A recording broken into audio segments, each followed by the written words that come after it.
Dans ce chapitre, nous allons aborder un outil très passionnant et très puissant à utiliser qui est Prisma. Imaginez, vous êtes en train de jongler dans votre application web avec votre base de données, vos modèles de données. En plus de ça, vous allez utiliser TypeScript, donc il va falloir typer vos types. Et bien, c'est pas toujours une partie de plaisir. Et bien, c'est là que Prisma rentre en scène. C'est un ORM, un Object Relational Mapping.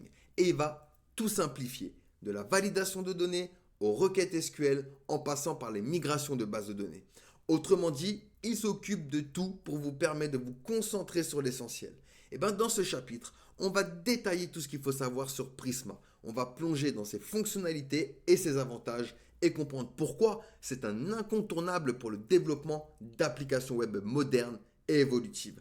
On va voir comment le configurer pour se connecter à une BDD et pour ça on va utiliser SQLite dans un exemple facile à suivre et surtout comment on peut le migrer vers une autre base de données populaire comme MongoDB, MySQL ou autre. Parlons un petit peu d'SQLite. Alors SQLite, c'est une base de données relationnelle SQL.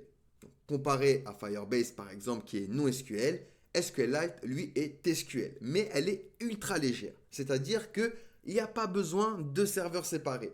Tout va tenir dans un seul fichier.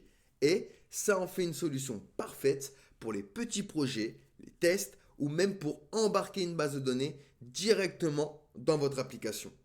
Dans ce chapitre, je vais vous montrer comment configurer Prisma pour se connecter à une base de données SQLite et comment définir et gérer vos modèles de données avec facilité.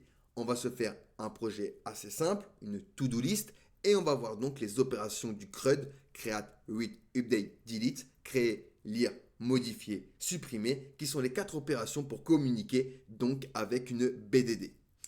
Ensuite, on ira un peu plus loin en explorant comment migrer vers une base de données un peu plus robuste comme MySQL ou encore MongoDB.